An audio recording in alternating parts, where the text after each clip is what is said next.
When you hear Leo Tolstoy call Abraham Lincoln the only real giant among the great leaders of history, it raises a simple but important question.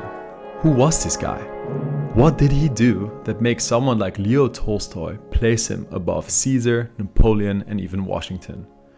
And more importantly, what can we learn from him today? In this series, we're going to dig into those questions. We'll look at who Abraham Lincoln really was. Not the statue, not the myth, but the human being. We will explore how he stayed calm when the country was collapsing, how he led people who disagreed with him, and how he kept expanding his vision even in the middle of chaos. And if Tolstoy was right, that Lincoln was indeed a giant, then this is our chance to understand why and what that means for us today.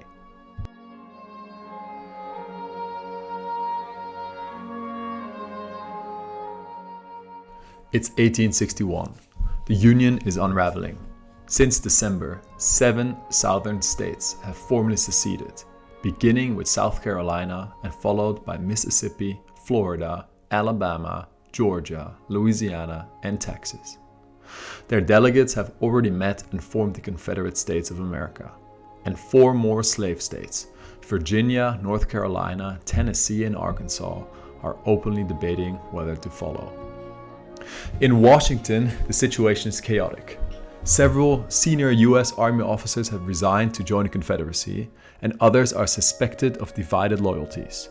Weapons and supplies have gone missing from several armories, and President Buchanan has done almost nothing to stop the collapse. And by the time newly elected President Lincoln arrives to the Capitol, nobody is sure who is actually in control or what to do. So this is the world that Abraham Lincoln walks into. The survival of the United States, the first large-scale experiment in modern democracy, is far from guaranteed.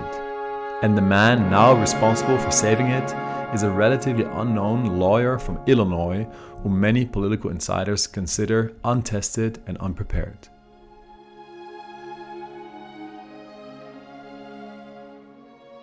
So our question for these few episodes is this. What lessons can we take from the way Lincoln kept his focus, brought difficult people together, and strengthened his vision while the country was falling apart? It's easy to look at leaders like Lincoln and imagine they were unshakable, almost mythical figures who handled crisis without ever breaking a sweat. But they were very human.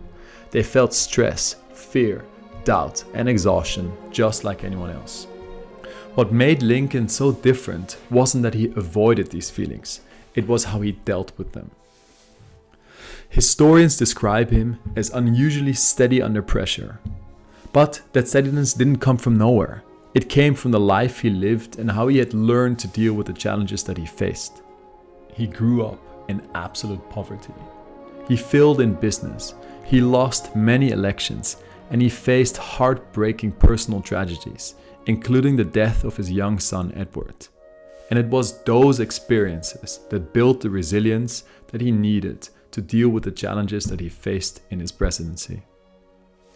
And more than that, Lincoln wasn't just calm or cold, he was very, very relatable. He was known as one of the funniest men of his time, using jokes and down-to-earth metaphors that anyone could understand.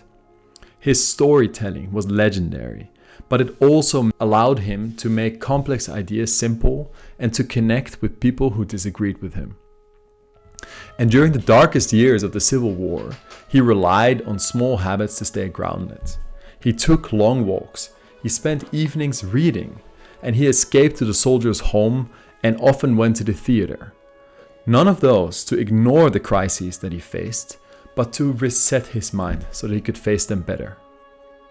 So what we can learn from him in all of this is that staying steady in a crisis isn't just about being perfect or about being unbreakable.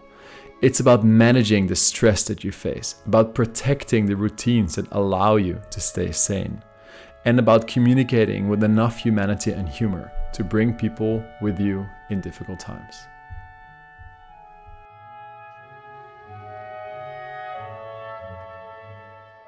It's 1861. We are 1 year into the war and the Union Army is losing ground everywhere.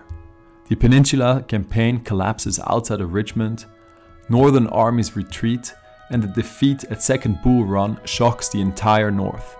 Newspapers demand action, politicians call for firings, and the pressure on Lincoln is overwhelming. But Lincoln is thinking beyond the next headline. He believes that the war needs a deeper moral purpose to sustain it, ending slavery, and he wants to issue the Emancipation Proclamation. But he knows that timing is essential. If he does it while the Union is losing, it will look desperate, and it could push the remaining border states towards the Confederacy.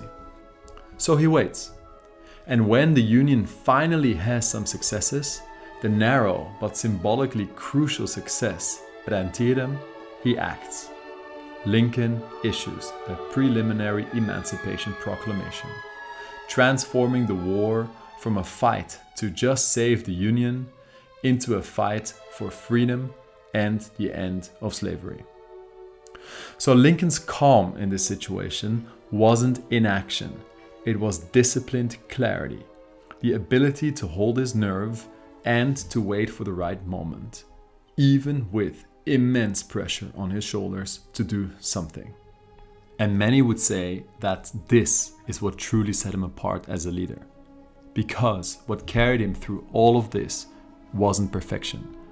It was emotional resilience, the small routines that kept him grounded, his humor and his storytelling that connected him to politicians and soldiers alike, and the patience to act only when the moment was right. And that's how he held the country together long enough to change its direction for the rest of time.